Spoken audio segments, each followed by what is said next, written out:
अस्सलाम वालेकुम, मैं हूं शाहजेब खानजादा। सुप्रीम कोर्ट के हुक्म पर बनाए गए फैजाबाद धरना इंक्वायरी कमीशन ने अपनी रिपोर्ट वफाकी हुकूमत को जमा करा दी है, जो अब सुप्रीम कोर्ट में पेश की जाएगी। मगर इस रिपोर्ट का जो खुलासा सामने आया है उसमें जनरल फैज हमीद को क्लीन चिट दे दी गई है और मौजूदा वजीर आजम शहबाज शरीफ को बतौर उस वक्त के वजीर आला पंजाब चार्जशीट कर दिया गया है। बड़े बड़े दावे करने वाले नून लीगी रहनुमाओं ने भी जनरल फैज हमीद को चार्जशीट नहीं किया है।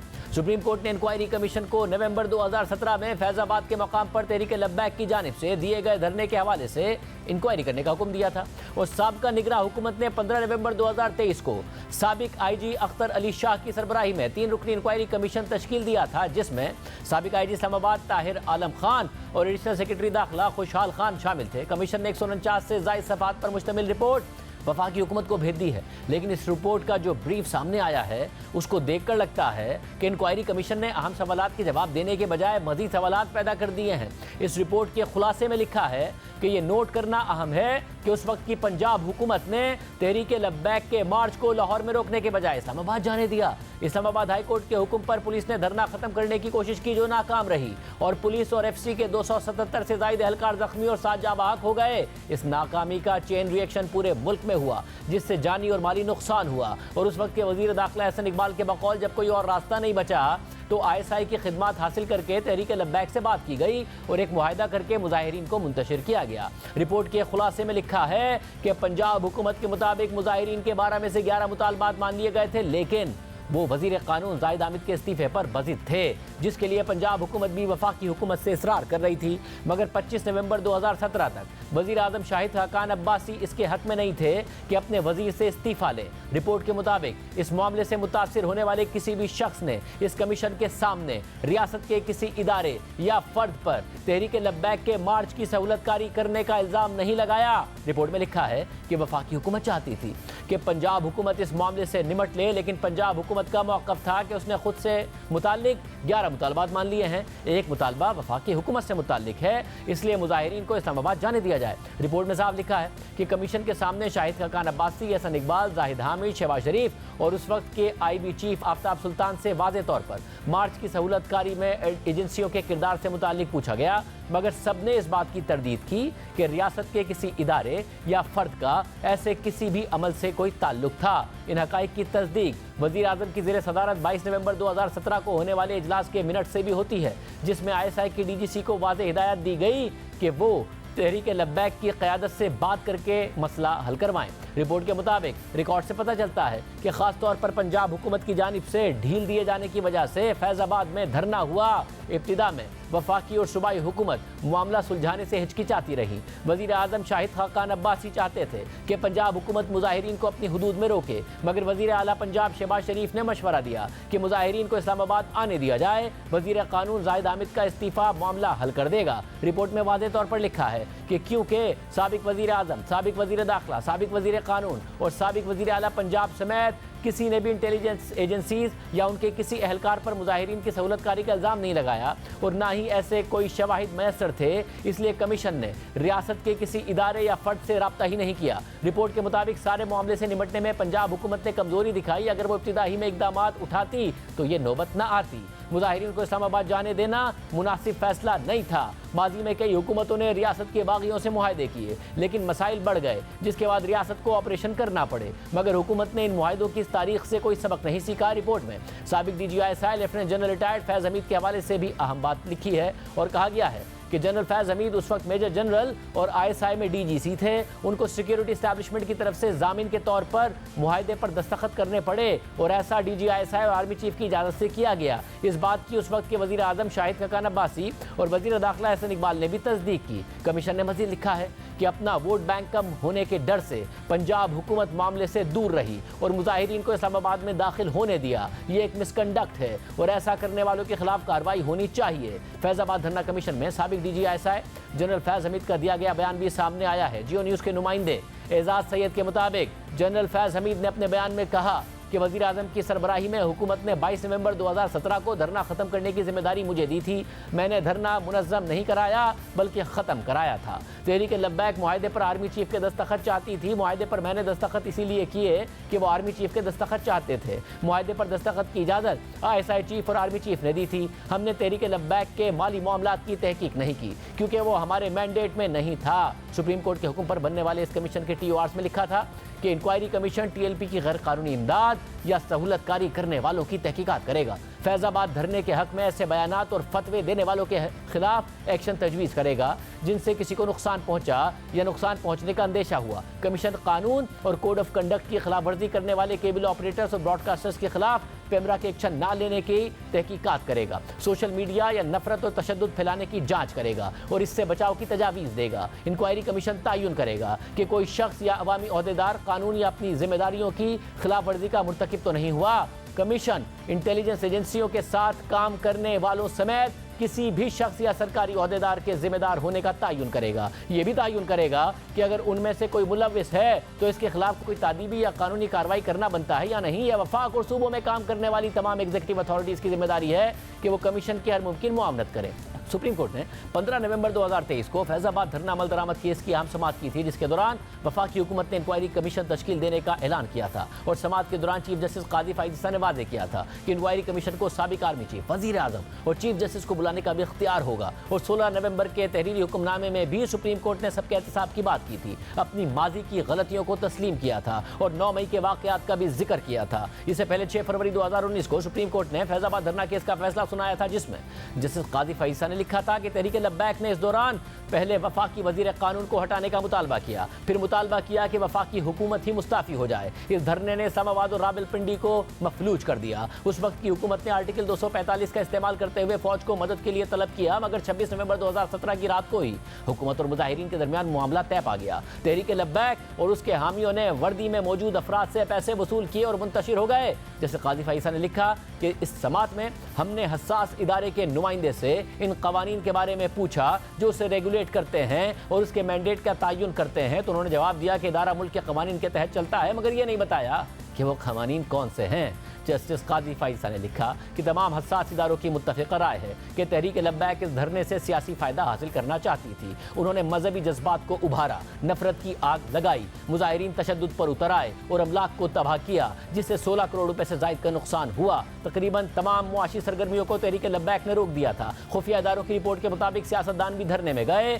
तहरीक लब्बैक को प्राइम टाइम में फ्री मीडिया पब्लिसिटी दी गई। इस जमात का नाम रातों रात घर घर में लिया जाने लगा। जैसे काजी फाइज़ ने अपने फैसले में लिखा था कि पेमरा अपने लाइसेंस ब्रॉडकास्टर्स के कानूनी हुकूक का तहफ़्फ़ुज़ करने में नाकाम हुआ। जियो और डॉन की नशरियात रोकी गई, इसमें खलल डाला गया। पेमरा ने खुद तस्लीम किया कि जियो और डॉन कंटोनमेंट और DHA में खास तौर पर टारगेट हुए। सहाफ़ी, एडिटर्स, अखबार, ब्रॉडकास्टिंग के इदारों ने यह शिकायत की कि मीडिया को दबाया और खामोश किया जा रहा है। आइन फौज के किसी भी रुकन को सियासी मामलात में शामिल होने से रोकता है, जैसे कि किसी सियासी जमात या फर्द की हिमायत करना। अदालत हुकूमत पाकिस्तान को वजारत दिफा के जरिए और आर्मी चीफ, नेवल चीफ और एयरफोर्स चीफ को हिदायत करती है कि वो अपने मातहत इन अफसरान के खिलाफ कार्रवाई करें जिन्होंने अपने हल्फ की खिलाफ वर्जी की है। और आज इस रिपोर्ट ने नून लीगी रहनुमाओं के बयानात की बुनियाद पर जनरल फैज़ हमीद को क्लीन चिट दे दी है और शहबाज शरीफ को बतौर वज़ीर आला पंजाब जिम्मेदार करार दे दिया है। सुप्रीम कोर्ट के बनने वाले कमीशन ने, सुप्रीम कोर्ट के हुक्म पर बनने वाले इस कमीशन ने इस पूरे मामले के इंतजामी पहलू पर बात की है, मगर बहुत से सवालात पैदा होते हैं।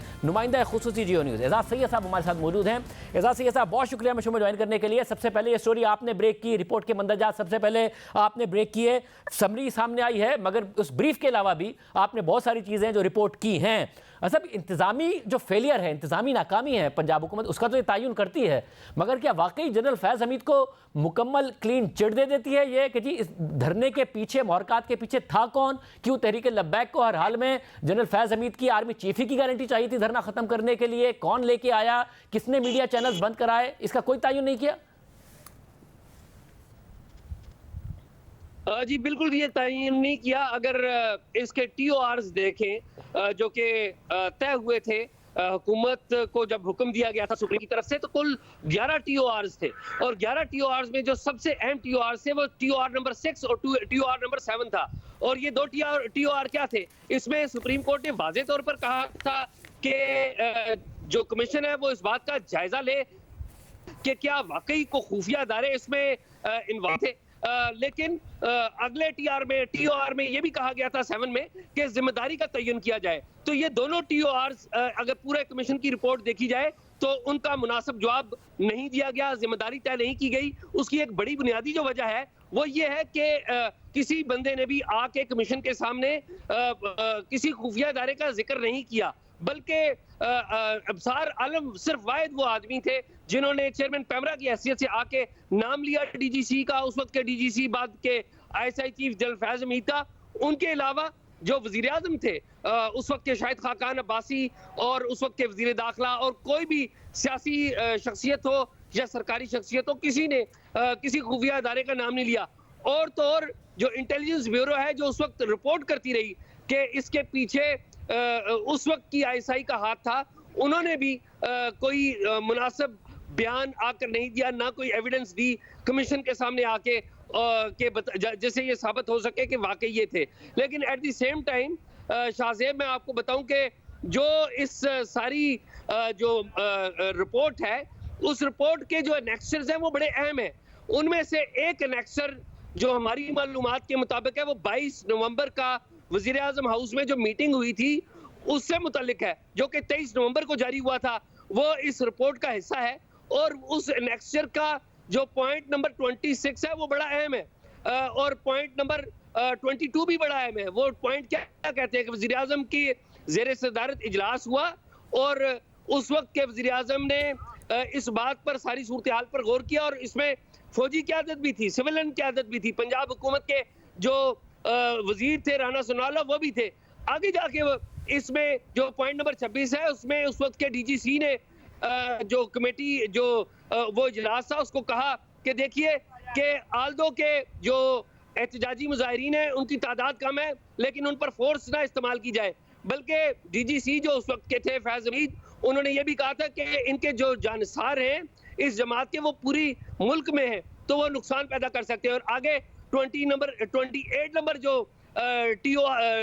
जो मिनट है इसका, उसमें डीजीसी की जिम्मेदारी लगाई जाती है कि वो मुज़ाकरात करें और बाद में उसी पॉइंट में आगे एक ज़ैली शिक में कहा जाता है कि ऑपरेशन जो होगा इन एहतजाजी मुजाहिरीन के खिलाफ, उसका जो ओवरऑल इंचार्ज होगा वो उस वक्त के डीजी रेंजर्स होंगे। तो ये सूरत हाल है उस वक्त की। अच्छा, मगर अब अहम बात यह है कि जैसा कि आपने बताया कि ये जितने भी सियासतदान हैं बड़े बड़े दावे करते थे, उन्होंने जाके कमीशन के आगे नहीं ये बात की, मगर कम से कम जो अब्सार आलम साहब हैं जो उस वक्त चेयरमैन पैमरा थे, उन्होंने बताया, वो पहले भी मीडिया पर आकर भी कह चुके हैं। अब ये कमीशन बना सुप्रीम कोर्ट के हुक्म के तहत और सुप्रीम कोर्ट के फैसले में बाकायदा लिखा हुआ है कि कैसे उस धरने के दौरान जियो की और डॉन की नशरियात बंद की गई। अब कैंट में और डीएचए में की गई तो किसी सियासतदान ने तो की नहीं होगी, किसने कराई होगी ये वाज़ेह तौर पर पता है। अब अब्सार आलम साहब भी बता रहे हैं कि कुछ वो बता चुके हैं कि किस तरह वो चैनल जो उस वक्त नफरत अंगेजी फैला रहे थे मजहबी बुनियादों पर इस धरने के दौरान, उनको खोलने के लिए किस तरीके से राब्ता किया गया और किसने दबाव डाला। तो उसके बावजूद उनके कहने पर भी जिम्मेदारी नहीं डाली, उनके कहने पर भी कोई तहकीक नहीं की, कोई बात नहीं की, कोई जिम्मेदारी नहीं डाली इन्होंने। जी बिल्कुल, उनके कहने के ऊपर कमीशन के अंदर बात हुई थी और मेरी इतलात के मुताबिक इसके ऊपर एक बात तय हुई थी कि सिर्फ इस हद तक ये बात साबित होती है कि उस वक्त के जो डीजीसी थे वो टीवी चैनल एक खुलवाना चाहते थे और उसमें उनकी वाज़ेह इन्वॉल्वमेंट नजर आई। लेकिन कमीशन के अरकान ने कहा कि हमारे पास कोई सबूत नहीं है कि वाकई वो धरने के पीछे थे या नहीं थे। और दूसरी जो शाहजेब अहम बात है ना जो यहाँ पर नोट नहीं हो रही, वो ये है कि उस वक्त की जो सियासी क़यादत थी वो तकसीम थी और इसका सबूत मिलता है उस वक्त के जो सेक्रेटरी इंटीरियर है अरशद मिर्जा, उन्होंने बयान दिया है कमीशन के सामने। उन्होंने कमीशन को बताया कि उस वक्त इतनी तकसीम थी कि उन्हें वजीर आजम हाउस में उस वक्त के वजीर आजम शाहिद खाकान अब्बासी ने बुलाया था और एक और साहब भी थे और उस वक्त के जो चीफ मिनिस्टर पंजाब थे शहबाज शरीफ वो भी थे। तो दोनों के दरमियान इतना शदीद इख्तलाफ हुआ कि उस वक्त के वजीर कानून जाहिद अहमद का इस्तीफा लिया जाए या ना लिया जाए। जो शायद अब्बासी थे, शायद खाकान अब्बासी वजीर आजम, वो कहते थे कि वजीर कानून का इस्तीफा नहीं लिया जाना चाहिए, जबकि पंजाब के चीफ मिनिस्टर थे शहबाज शरीफ, वो कहते थे कि इस्तीफा लिया जाना चाहिए।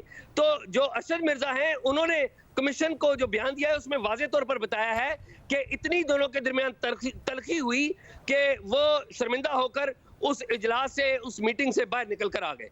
अच्छा, ये बड़ी अहम बात है। और ज़ाहिर पंजाब हुकूमत का जो फेलियर था उस पर उस ज़माने में भी सवाल उठा था। हमने भी अपने प्रोग्राम में बहुत सारे सवाल उठाए थे, मगर वो इंतज़ामी बुनियादों पर धरने से डील करने के हवाले से था। जैसे आपने बताया कि एक चैनल जो है उसको खुलवाना चाहते थे जनरल फैज़ हमीद, तो कमीशन कम से कम उस वक्त उस चैनल की नशरियात ही देख लेता उठाकर कि उस चैनल ने उस वक्त क्या धरने के सपोर्ट कर रहा था, वो तहरीक लब्बैक या नहीं कर रहा था। और जब उस चैनल की नशरियात देखता तो कमीशन को अंदाजा हो जाता कि जनरल फैज़ हमीद क्यों उस चैनल को खुलवाना चाह रहे थे।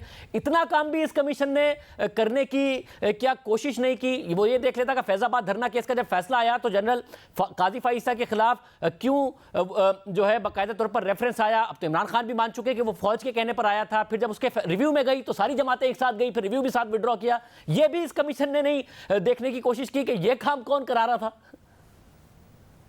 जी बिल्कुल, मेरी जहां तक मालूमात है, कमीशन की प्रोसीडिंग्स को मैं बड़े क्लोजली कवर करता रहा हूं। मेरे ख्याल में कमीशन के अंदर तकसीम थी, 2 साबिक पुलिस अफसर थे और एक हाजिर सरबरस्त सरकारी अफसर था। जो हाजिर सरबरस्त सरकारी अफसर था गो के बड़ा वाइब्रेंट अफसर है, खुशहाल खान, बड़ी अच्छा बैकग्राउंड है, बड़ा अच्छा प्रोफाइल है, बड़ी अहम जगहों पे सर्व कर चुका है, टेररिज्म को जानता है, एक्सट्रीमिज्म को जानता है, लेकिन अल्टीमेटली वो सरकारी अफसर है। सरकारी अफसर किसी ताकतवर शख्स से या किसी ताकतवर इदारे के ऊपर उंगली नहीं उठा सकते, क्योंकि उनकी पोस्टिंग प्रमोशन भी प्रॉब्लम में होती है। लेकिन 2 जो रिटायर्ड पुलिस अफसर्स थे उनमें से मेरी इत्तलात के मुताबिक जो इख्तलाफ था उन दोनों के अंदर, एक जो पुलिस अफसर है वो बहुत सारे मामलात पे इख्तलाफ करते रहे, जबकि दूसरे पुलिस अफसर जो कि सरबराह थे उनका पॉइंट ऑफ व्यू जरा डिफरेंट रहा है। बहुत शुक्रिया। ऐसे ये तफसीलात बता रहे थे। सुप्रीम कोर्ट के हुक्म पर यह कमीशन बना था जिसने मज़ीद सवालात उठा दिए हैं। साबिक IG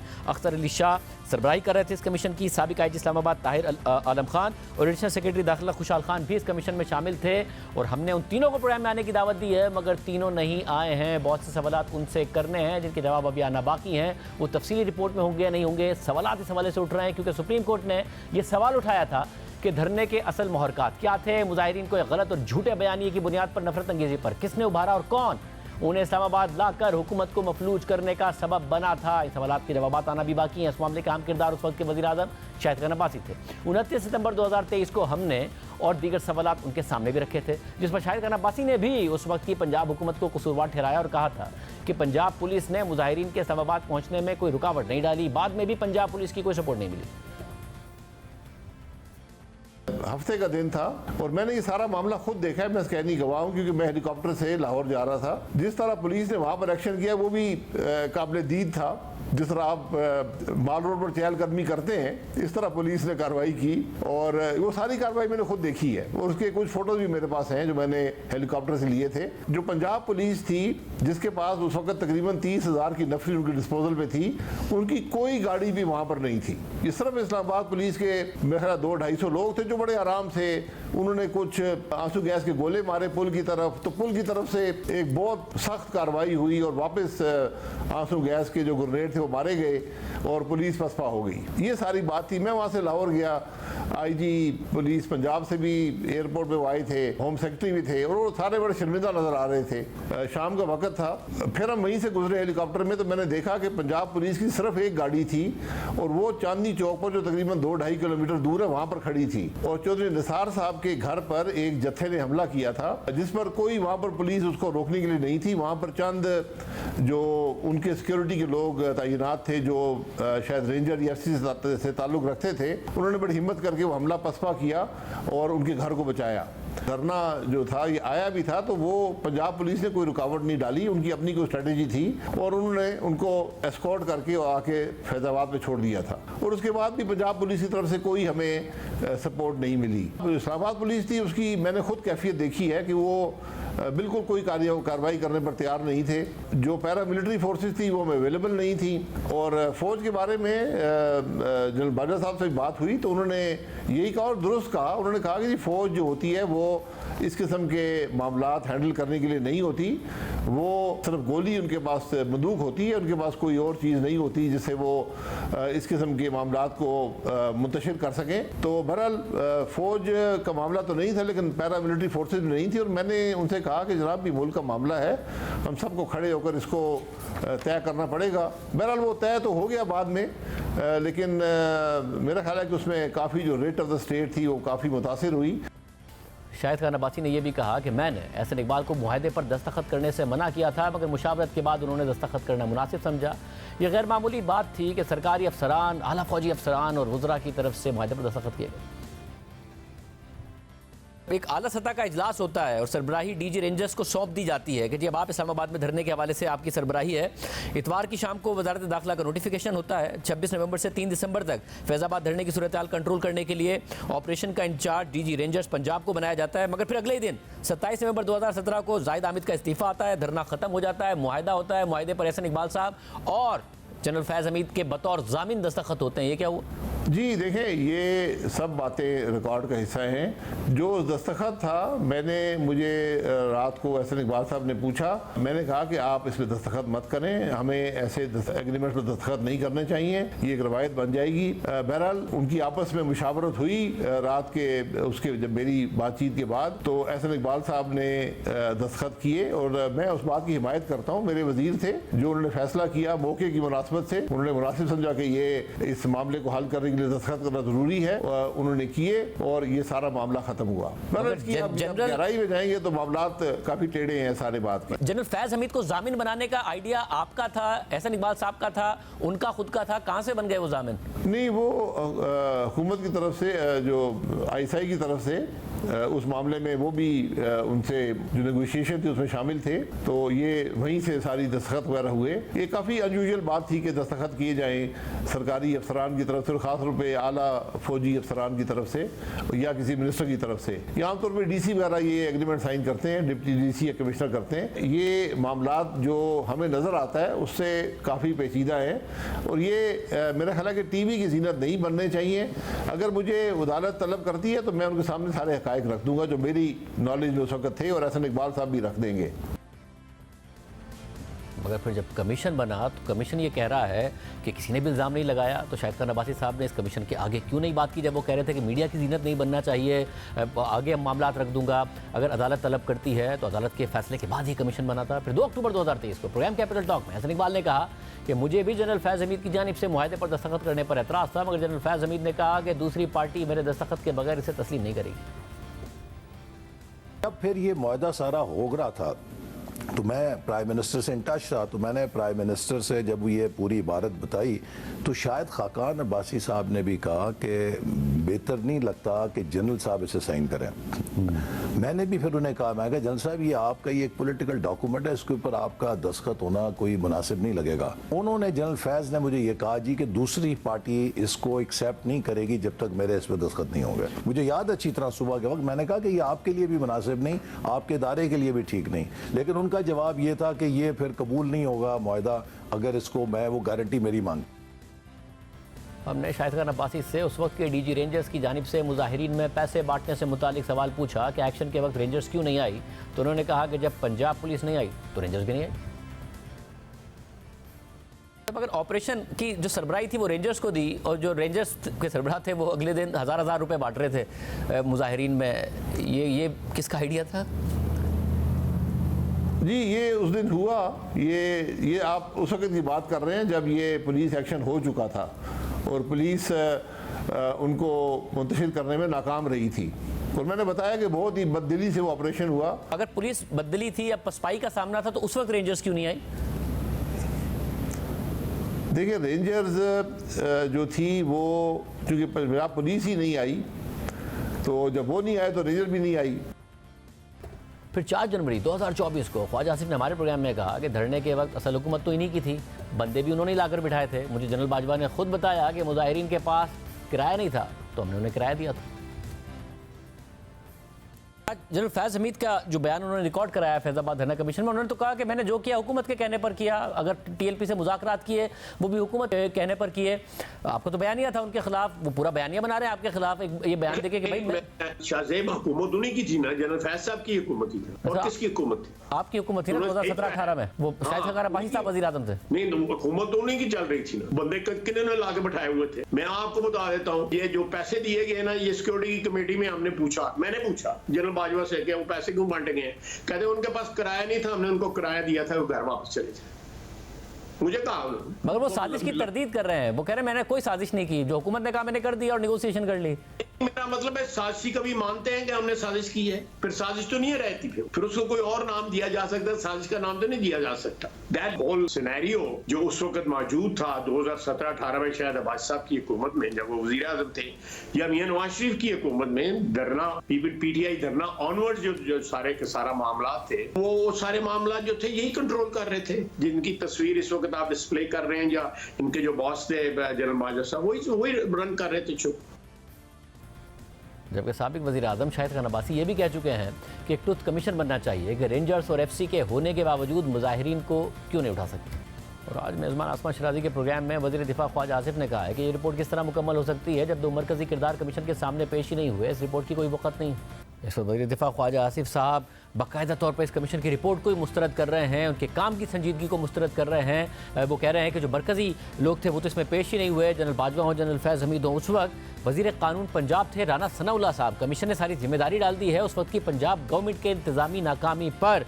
राना साहब बहुत शुक्रिया मशवरा मुआयन करने के लिए। राना साहब पूरा बयानिया बनाया नवाज शरीफ साहब ने, आप लोगों ने, कि जी फैज़ाबाद धरना से मामला तकरीबन आगे बढ़ रहे थे। नवाज शरीफ साहब को डिस्क्वालीफाई करने के बाद फिर ये ऑपरेशन लॉन्च किया गया, जनरल फैज़ हमीद इसके रुए रवा थे, किस तरह डीजी रेंजर्स ने पैसे बांटे। अब ये कमीशन कह रहा है कि शाहिद खान अब्बासी साहब, एहसन इकबाल साहब, जाहिद हामिद साहब, शहबाज शरीफ साहब, उस वक्त के DGIB आफ्ताब सुल्तान साहब, उन्होंने किसी ने भी मार्च की सहूलतकारी में, जो मार्च था तहरीक लब्बैक का, उसकी सहूलतकारी में एजेंसियों के किरदार से मुतालिक पूछा उनसे, तो सब ने इस बात की तरदीद कर दी। तो अब जनरल फैज़ हमीद को क्लीन चिट मिल गई। आपकी पंजाब हुकूमत, उस वक्त आप मुज़ाकरात कर रहे थे, आप मामलात आगे बढ़ा रहे थे, आप लोगों के ऊपर सारी सारी जिम्मेदारी आ गई। नहीं देखें, जहाँ तक वो पैसे बांटने का अमल था वो तो खैर एक गलत अमल था, उसको उस वक्त भी लोगों ने कंडेम किया। लेकिन मामला ये है कि इसमें जो TLP के लोग हैं उनका एक मुद्दा था, उनका एक मुतालबा था, और उस मुतालबे के लिए वो आना चाहते थे इस्लामाबाद। वहाँ पे उन्होंने लाहौर में जब वो इकट्ठे हुए और उन्होंने इस्लामाबाद की तरफ मार्च करने का फ़ैसला किया, उस वक्त तमाम इंटेलिजेंस एजेंसीज़ ने, उसमें IB, स्पेशल ब्रांच, ISI, तमाम इंटेलिजेंस एजेंसीज़ ने बाकायदा ये मुफस्सर रिपोर्ट्स दी पंजाब हुकूमत को, उस वक्त के चीफ मिनिस्टर को, मैं लॉ मिनिस्टर था, कि जनाब अगर आप इनको यहाँ पे रोकेंगे तो यहाँ पे हलाकतें होंगी और बेहतर है कि इनके साथ बैठ के बात की जाए। तमाम एजेंसीज़ की रिकमेंडेशन के ऊपर वहाँ पे उनके साथ मुज़ाकरात हुए। जो TLP की मेन लीडरशिप थी, जिसमें अफजल कादरी साहब थे, बाकी उनके लोग थे, वो मेरे साथ 7 क्लब रोड जो वज़ीर आला का ऑफिस है वहाँ पे बैठे। उन मुज़ाकरात के नतीजे में उनके साथ ये तय हुआ कि वो पुरअमन तरीके से इस्लामाबाद तक जाएंगे और इस्लामाबाद में जाके वो बैठेंगे धरने की सूरत में। उस वक्त इस मामले की जो वो मामला उस वक्त था वो हल्फनामे में तब्दीली का, उसकी इंक्वायरी जो है वो कमेटी हेड कर रहे थे राजा ज़फ़रुल हक साहब। उन्होंने कहा कि राजा ज़फ़रुल हक साहब की रिपोर्ट अगर आ जाए, उसमें जो लोग ज़िम्मेदार ठहराए जाएँ उनको ज़िम्मेदारी, उनके ख़िलाफ़ कार्रवाई की जाए, हम उसी वक्त वहाँ से अपना जो धरना है उसको उठा लेंगे, या जो वज़ीर कानून है जिनके ऊपर ये ज़िम्मेदारी प्रेमा फ़शाई इस वक्त डर रही है वो रिज़ाइन कर दें। इस मुआहदे के तहत उनको अलाउ किया गया और उन्होंने उस मुआहदे की पाबंदी की। रास्ते में वो उनको 3-4 दिन लगे, रास्ते में कोई उन्होंने तोड़ फोड़, इवन ट्रैफिक तक भी उन्होंने जो है वो उसमें रुकावट नहीं डाली और वो यहाँ पे इस्लामाबाद पहुँच गए। हमारा ये ख्याल था कि इनके पहुँचने तक राजा ज़फ़रुल हक साहब की रिपोर्ट आ जाएगी और ये मसला रिज़ॉल्व हो जाएगा। इनको रिपोर्ट देंगे और ये अपनी बात के मुताबिक जो है वहाँ से उठ जाएंगे। लेकिन राजा ज़फ़रुल हक की रिपोर्ट जो है वो बदकिस्मती से आज तक नहीं आ सकी। वैसे मगर इसमें मसला ये है, उन 4 दिनों में जो हम एक्सपेक्ट कर रहे थे, आप लोग मुज़ाकरात कर रहे थे, ये लोग वज़ीर कानून का इस्तीफ़ा मांग रहे थे और क्योंकि आपका ये मौक़िफ़ था यानी कि पंजाब गवर्नमेंट का कि जी हमसे मुंसलिक ये मुतालबा नहीं है, तो अपना जो बोझ था वो आपने वफाकी हुकूमत पर मुंतकिल किया और कहा कि जी वहाँ चले जाए। हालांकि वफाकी हुकूमत भी नून लीग की थी, मगर शहबाज शरीफ साहब ने अपना बोझ वफाक में मुंतकिल किया कि जाके उनसे मांगे, क्योंकि शाहिद खान अब्बासी साहब मान नहीं रहे थे इस्तीफ़े के लिए। ऐसा बिल्कुल नहीं है, ऐसा बिल्कुल नहीं है। कोई बोझ मुंतकिल करने वाली बात नहीं थी। हमारा ये ख्याल था और उस वक्त वफाकी हुकूमत के लोगों का भी ये ख्याल था, मेरी उनसे बात भी उस वक्त हुई कि राजा ज़फ़रुल हक साहब की रिपोर्ट जो है वो अगले 3-4 दिन में आ जाएगी और उसके मुताबिक अगर कोई कसूरवार ठहराया गया तो उसके ख़िलाफ़ कार्रवाई होगी। यही उनका मुतालबा था। उसके बाद वो जब यहाँ पे आ गए तो पंजाब गवर्नमेंट ने, हमने कोई रिस्पॉन्सिबिलिटी जो है वो मुंतकिल नहीं की। मैं यहाँ पे हाज़िर हुआ और जिस दिन ऑपरेशन हुआ है उससे एक दिन पहले पंजाब हाउस में टीएलपी का वफद और दूसरी तरफ से एहसन इकबाल साहब उस वक्त इंटीरियर मिनिस्टर थे, ज़ाहिद हामिद साहब जो लॉ मिनिस्टर थे, ख्वाजा साद रफ़ीक साहब जो उस वक्त मिनिस्टर रेलवे थे, हमारी यहाँ पे बाकायदा मीटिंग्स हुई और उन मीटिंग्स में भी टीएलपी वालों ने कहा कि जी या तो राजा ज़फ़रुल हक साहब की रिपोर्ट आ जाए या फिर ये है कि ज़ाहिद हामिद साहब इस्तीफ़ा दे दें। अगर उनके इस्तीफ़े के बाद हम उठ जाएंगे उसी वक्त, लेकिन अगर बाद में पता चले कि ज़ाहिद हामिद साहब का तो कसूर ही नहीं है राजा ज़फ़रुल हक साहब की रिपोर्ट में, तो आप उनको दोबारा जो है वो वोट दे दें, हमें कोई इतराज़ नहीं होगा। तो उस वक्त भी वो इस बात के ऊपर, मगर शहबाज शरीफ साहब तो कह रहे थे ना कि ज़ाहिद हामिद साहब को इस्तीफ़ा दे देना चाहिए। ज़ाहिद हामिद साहब खुद इस्तीफ़ा देने को तैयार थे, मगर उस वक्त के वज़ीर आज़म शाहिद खान अब्बासी साहब का यह ख्याल था कि इस तरीके से नहीं सरेंडर करना चाहिए हुकूमत को। सुन लें जत्थे के आगे मेरी बात मुकम्मल होने दें। जिस मीटिंग की मैं बात कर रहा हूँ वो पंजाब हाउस में 2 मीटिंग्स हुई और उन मीटिंग्स में टीएलपी वाले भी उठने को तैयार थे उसी मुआहदे के मुताबिक जिसके ऊपर वो आके यहाँ पे बैठे थे, और ज़ाहिद हामिद साहब को भी कोई एतराज़ नहीं था इस्तीफ़ा देने पे। लेकिन उस वक्त तक ये बात किसी हद तक बन चुकी थी या जहन बन चुका था कि जी हाई कोर्ट ने हुक्म दे दिया है, तो अब उस हुक्म के ऊपर अमल करते हुए जो है ना ब्यूरोक्रेसी जो है और फ़लाँ साहब जो हैं वो ऑपरेशन करना चाहते हैं। हमारी उस वक्त भी पंजाब गवर्नमेंट की भी और एजेंसीज़ की भी ये राय थी कि ये ऑपरेशन जो है ये फैटल होगा, इस ऑपरेशन के नतीजे में हलाकतें होंगी। और ये फिर 2 साल बाद जब ये दोबारा टीएलपी ने जो है वो एहतजाज किया और लॉन्ग मार्च किया, जब इमरान खान की गवर्नमेंट थी और वहाँ पे पंजाब में उस्मान बुज़दार थे, वहाँ पे लाहौर में इनको रोकने की कोशिश की गई थी, फिर रुक गए थे वो, और फिर कितना नुकसान हुआ था लाहौर में, उसके बाद फिर रास्ते में।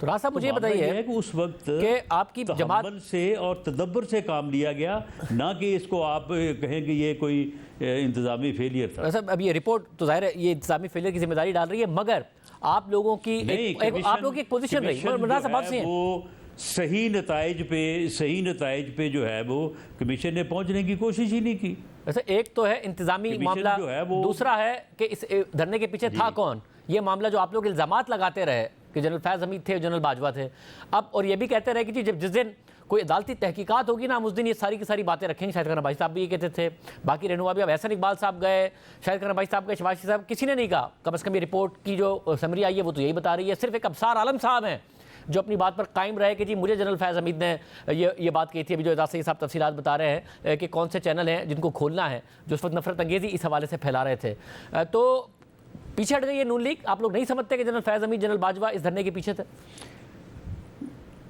देखें, जो बात स्पेसिफिक इस इवेंट से मुतल्लक है वो बात मैंने आपके सामने रखी है। बाकी फैज़ हमीद साहब के ऊपर या मुख्तलिफ एजेंसियों के ऊपर ऐसी तंजीमों को प्रमोट करने या इनको जो है वो अपने हाथ में रखने के जो मामला था वो एक अलग तफसील है। वैसे मगर एक अलग तफसील होगी, मगर आप बहुत इन्फॉर्म्ड मिनिस्टर थे राणा सनाउल्लाह साहब, आप बहुत इन्फॉर्म्ड मिनिस्टर थे। और अगर और फैजाबाद धरना केस के बाद ही चीफ जस्टिस काजी फाइज ईसा के खिलाफ उस वक्त बतौर जज रेफरेंस आया, आज इमरान खान मानते हैं, फिर सारे के सारे रिव्यू में चले गए, एक साथ मिलके एक साथ उन्होंने फिर रिव्यू बाद में वापस भी ले लिया। तो ये सारे काम कोई नहीं करा रहा था, ये ऐसे ही हो रहे थे। आज आपकी जमात बिल्कुल पीछे हट गई है सारे मामले से कि जनरल फैज़ हमीद इन्वॉल्व थे सब में।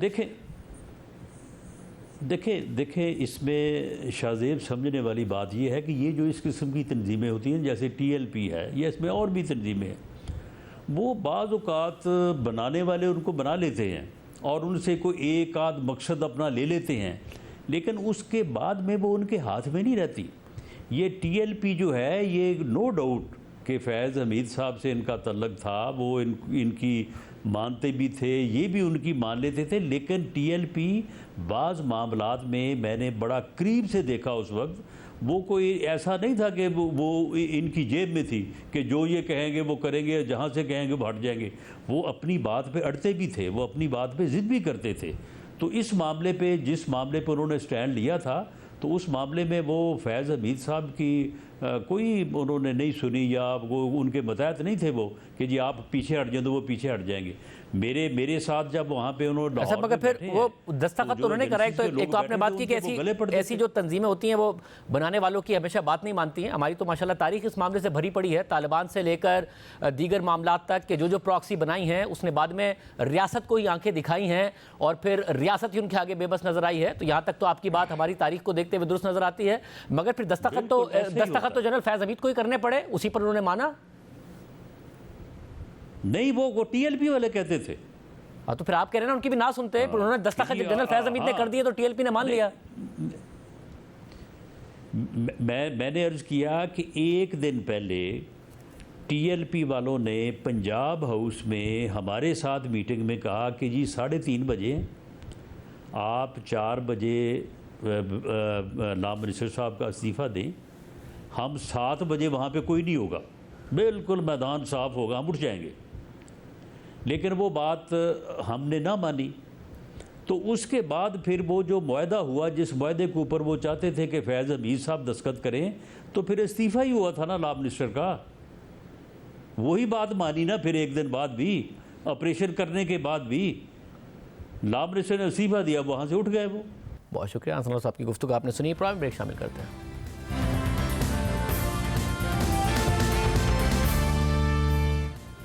वज़ीर आज़म शहबाज शरीफ के दौरा सऊदी अरब के बाद कल सऊदी वज़ीर ख़ारजा शहज़ादा फैसल बिन फरहान की सरबराही में सऊदी वज़रा का वफ़द पाकिस्तान आया। वज़ीर आज़म शहबाज शरीफ के दौरा सऊदी अरब के बाद जारी होने वाले एलामिया के मुताबिक दोनों ममालिक के दरमियान $5 अरब की सरमायाकारी के पैकेज को तेज़ी से आगे बढ़ाने के अज़म का इजहार किया गया। और फिर सऊदी वज़ीर ख़ारजा शहज़ादा फैसल बिन फरहान की सरबराही में सऊदी वज़ीर बराए पानी और ज़राअत, वज़ीर बराए सनत और मादनियात, नायब वज़ीर सरमायाकारी और सऊदी वज़ारत तवानाई और सऊदी फ़ंड बराए जनरल इन्वेस्टमेंट के सीनियर अफसरात पर मुश्तमिल वफ़द कल पाकिस्तान के 2 रोज़ा दौरे पर आया। दौरा पाकिस्तान के दौरान सदर मुमलिकत आसिफ अली जरदारी और वज़ीर आज़म शहबाज शरीफ से मुलाकात के बाद आज स्पेशल इन्वेस्टमेंट फैसिलिटेशन काउंसिल की जानिब से सरमायाकारी के अहम शोबों के हवाले से उन्हें ब्रीफिंग दी गई, जिसके बाद सऊदी वज़ीर ख़ारजा शहज़ादा फैसल बिन फरहान और वज़ीर ख़ारजा इसहाक डार ने प्रेस कॉन्फ्रेंस की, जिसमें वज़ीर ख़ारजा इसहाक डार ने बताया कि पाकिस्तान सऊदी सरमायाकारों को मुकम्मल तहफ़्फ़ुज़ और ताउन फराहम करेगा। सऊदी वफ़द से IT, मादनियात, ज़राअत और दीगर शोबों में सरमायाकारी पर बातचीत हुई, जबकि इस दौरान सऊदी वज़ीर ख़ारजा शहज़ादा फैसल बिन फरहान ने पाकिस्तान में सरमायाकारी बढ़ाने पर जोर दिया। Visit comes as a result of the meeting between His Excellency the Prime Minister and His Royal Highness the Crown Prince, after which the Crown Prince instructed that this delegation be formed and come in very quick succession after that meeting to follow up on the discussions, the very fruitful discussions between the two leaders. I can say that there is significant opportunity to increase the level of investment that is already on the table, and we saw today significant other opportunities that we can pursue. So what I will say is that we were very impressed. We were not just impressed impressed by the breadth of opportunities that exist. We were impressed by actually the format. This gave us some very, very significant confidence that we will be able to move forward on those projects that we decide to identify as worthy of investment. Because this new format, a real interagency, intergovernmental approach focused on getting things done, this is something that we were very, very enthusiastic about. We will continue to work together for our economic prosperity, but also for the security of our region and of the world. तमाम meetings में मौजूद थे, coordination करते रहे, वो हैं वज़ीर petroleum Mossadegh Malik साहब। सर साहब बहुत शुक्रिया शो में ज्वाइन करने के लिए। सब ज़ाहिर है आप इन तमाम मीटिंग्स में शरीक रहे, क्योंकि 2019 में भी बहुत ज़्यादा बातें हुई पाकिस्तान में इन्वेस्टमेंट आने की, सऊदी इन्वेस्टमेंट के हवाले से। इसलिए अब क्या समझा जाए कि बहुत संजीदगी से कोशिश हो रही है और ये इन्वेस्टमेंट बहुत जल्द आ जाएगी, और किन एरियाज़ में बहुत जल्द आ जाएगी? जी मेरे ख्याल में जो चीज़ें आज हमने जो गुफ्तगू का महवर रही, उसमें एक तो पेट्रोलियम से रिलेटेड रिफ़ाइनरीज़ थी, दो मुख्तलिफ रिफ़ाइनरीज़ हैं जिनके ऊपर डिस्कशन चलती रही। एक तो नई रिफ़ाइनरी है लगाने के लिए, और एक हमारी एग्जिस्टिंग रिफ़ाइनरी है PRL, उसमें इन्वेस्टमेंट के हवाले से गुफ्तगू थोड़ी बढ़ती रही। उसके अलावा माइनिंग के जो इलाका है, जैसे कि आपको मालूम है कि पाकिस्तान में बहुत बड़ी कॉपर की माइंस जो हैं वो दरियाफ्त हुई हैं, तो उन माइंस के हवाले से माइनिंग और उसकी डाउनस्ट्रीम एक्टिविटीज़ जो हैं उनको आगे बढ़ाने के हवाले से बहुत सी गुफ्तगू रही। और फिर जो इंफ्रास्ट्रक्चर हमें चाहिए, उस इंफ्रास्ट्रक्चर के लिए, यानी अगर हमने माइनिंग का इंफ्रास्ट्रक्चर डेवलप करना है, उसको पोर्ट से जोड़ना है, तो उसके लिए हमें रेलवे के कनेक्शंस चाहिए, उसके लिए हमें पानी चाहिए, उसके लिए हमें सड़क चाहिए। उस हवाले से जो पाकिस्तान में इन्वेस्टमेंट्स की जा सकती हैं, उन पे बहुत सी बात हुई। और अब ये माइनिंग हो या एग्रीकल्चर हो या सनती तरक्की हो, उसके लिए बिजली या तवानाई की ज़रूरत बहुत ज़्यादा है। तो बिजली की बोथ ट्रांसमिशन लाइंस, क्योंकि आपको याद होगा आपने भी बहुत से प्रोग्राम किए हैं, बाज़ मरतबा हमारी कैपेसिटी पेमेंट सिर्फ इस वजह से बढ़ जाती है कि हम सही तरह से ट्रांसमिट नहीं गर्मियों में कर पाते, जब बिजली पैदा हो रही होती है कराची या साउथ के इलाके में और उसकी डिमांड नॉर्थ में होती है। तो उस हवाले से कुछ ट्रांसमिशन लाइंस के हवाले से बड़ी गुफ्तगू हुई कि उन ट्रांसमिशन लाइंस में इन्वेस्टमेंट करनी है। ये जो हमारी शमसी तवानाई है, उसके बड़े प्रोजेक्ट एक में बहुत ज़्यादा इंटरेस्ट था, उस पर काफ़ी गुफ्तगू रही। और फ्रेमवर्क किसका हमारी इस हवाले कहा जा सकता है कि फ्रेमवर्क कितना फाइनल है कि गुफ्तगू से आगे बढ़कर ये इन्वेस्टमेंट आ रही होगी, और कितने अरसे में आ रही होगी? देखिए, एक तो फ्रेमवर्क पहले है क्या, दो फ्रेमवर्क हैं। एक फ्रेमवर्क तो ये है कि इस मर्तबा बड़े डिसिप्लिन से जो पाकिस्तान ने अपनी प्रेजेंटेशंस दी हैं, उसमें ना सिर्फ उन्होंने बताया है कि ये क्या प्रोजेक्ट है, बल्कि उसकी एक वैल्यू प्रपोजिशन, यानी इस प्रोजेक्ट में से किस तरह वैल्यू क्रिएट की जा सकती है, वो भी सामने रखा गया है इन्वेस्टर्स के। और वो वैल्यू कैप्चर कैसे की जा सकती है, यानी इन्वेस्टर्स के लिए बिजनेस मॉडल क्या होगा, वो कहाँ पे इन्वेस्टमेंट करेंगे और किस तरीक़ाकार से वो कारोबार चलाएंगे कि वो नफ़ा कमा सकें, वो भी सामने रखा गया। फिर उस नफ़े की वजह से किस तरह की कॉस्ट्स आएंगी, इन्वेस्टमेंट्स आएंगी, रेवेन्यूज़ आएंगे, प्रॉफिटेबिलिटी आएगी, वो भी सामने रखा गया। और फिर अगर वो इन्वेस्टमेंट कर दें तो उनको किस तरह के रिटर्न्स मिलेंगे, ये भी सामने रखा गया। यानी एक बड़ी मुअस्सर पिच बुक बना के तमाम चीज़ें एक टीज़र की शक्ल में एक एक प्रोजेक्ट की उनके सामने रखी गई, जिस पर बाकायदा छोटे छोटे ग्रुप्स में फिर डिस्कशन हुई। एक तो इससे उनका एतमाद बहुत ज़्यादा बढ़ा कि काफ़ी काम करने के बाद हम इन्वेस्टमेंट पिच कर रहे हैं। दूसरा, SIFC के हवाले से मैं समझता हूँ कि उनका बहुत कॉन्फिडेंस हुआ जब हमने उनको दिखाया कि एपेक्स कमेटी जो है उसमें वज़ीर आज़म उसको हेड कर रहे हैं, उसमें तमाम वज़राए आला भी शामिल हैं, उसमें वज़ीर भी शामिल हैं, उसमें chief of the army staff भी शामिल हैं, फिर मैनेजमेंट कमेटी में तमाम वज़रा शामिल हैं और तमाम वज़ीर जो सूबाई वज़रा हैं वो शामिल हैं। वो दिखाया कि ताकि सूबों में अगर कोई काम रुक जाता है तो वो भी रियल टाइम में हो जाए।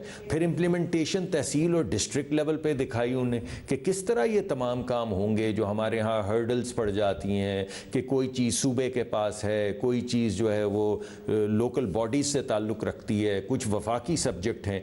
तो एक whole of the government approach जिसमें तमाम गवर्नमेंट, चाहे वो सूबाई है, चाहे वो ज़िलाई है, चाहे वो वफाकी है, वो सब एक जगह पे इकट्ठे हो गए, तमाम तमाम इदारे इकट्ठे हो गए ताकि किसी भी इन्वेस्टर की कोई भी प्रॉब्लम सॉल्व की जाए। डॉक्टर साहब, फिर वो उनको ये भी बताया इस हवाले गया से कि देखिए ये वो तारीफ भी करते नजर आ रहे थे आप, जो कुछ एक लीगल मामलात के हवाले से उनके कंसर्न रहते थे, क्या वो भी एड्रेस हुए? और साथ में क्या कोई प्राइवेटाइजेशन में भी उनका इमीडिएट इंटरेस्ट है कि कोई जो प्राइवेटाइजेशन हो रही हो उसमें उनकी तरफ से सरमायाकारी है? देखिए, एक तो ये कबल अज़ वक्त होगा किसी भी इन्वेस्टर के बिहाफ पे ये कहना कि वो किस चीज़ में इन्वेस्ट करेंगे, लेकिन जो हमारी प्राइवेटाइजेशन का प्रोसेस है उसमें ना सिर्फ हुकूमत को यानी सऊदी अरेबिया की हुकूमत को दावत दी गई है कि वो पार्टिसिपेट करे, बल्कि उससे ज़्यादा अहम बात यह है कि उनके प्राइवेट सेक्टर को दावत दी गई है। उनके वज़रा के ज़रिए, आपको मालूम है उनके वो वज़ीर जो इंडस्ट्रीज़ के वज़ीर हैं वो भी तशरीफ़ लाए हुए थे, हिज एक्सीलेंसी बंदर अल खुरैस, और उनके जो एग्रीकल्चर और पानी और क्लाइमेट के वज़ीर थे अब्दुर्रहमान अल फदले, वो भी तशरीफ़ लाए हुए थे। तो उनका एक बहुत बड़ा वफ़द था जिसमें कोई एक वज़ीर नहीं, 3-4 वज़ीर थे। फिर उनके रॉयल कोर्ट के जो वज़ीर हैं वो भी तशरीफ़ लाए हुए थे, बल्कि उनको मुकर्रर किया गया है क्राउन प्रिंस के कोर्ट के जो वज़ीर हैं, जो उनके एडवाइज़र हैं, उनको पाकिस्तान की इन्वेस्टमेंट्स के लिए पॉइंट पर्सन मुकर्रर किया गया है। तो ये बहुत बड़ी बात है कि कोर्ट के जो वज़ीर हैं उनको ये ज़िम्मेदारी दी गई है कि वो पाकिस्तानी इन्वेस्टमेंट्स को ज़ेरे बहस लाएं और इस सब में उनका जो इमीडिएट मेक श्योर करें कि अगर पाकिस्तान एग्रीकल्चर में है, माइनिंग में है, अगर प्राइवेट सेक्टर भी आता है गवर्नमेंट के अलावा, तो पाकिस्तान की कैपिटल मार्केट्स में है, ज़ाहिर है बढ़ने के बावजूद एक अच्छी वैल्यू रखती हैं, रीजनल के मुकाबले में लो मल्टीपल्स रखती हैं। किस तरफ ज़्यादा इंटरेस्ट आपको नजर आया? देखिए, सबसे ज़्यादा तो जो उनका इंटरेस्ट नज़र आया वो माइनिंग में नज़र आया, बिकॉज़ आपको मालूम है कि दुनिया में एक रेवोल्यूशन है इलेक्ट्रिफिकेशन का जो आ चुका है।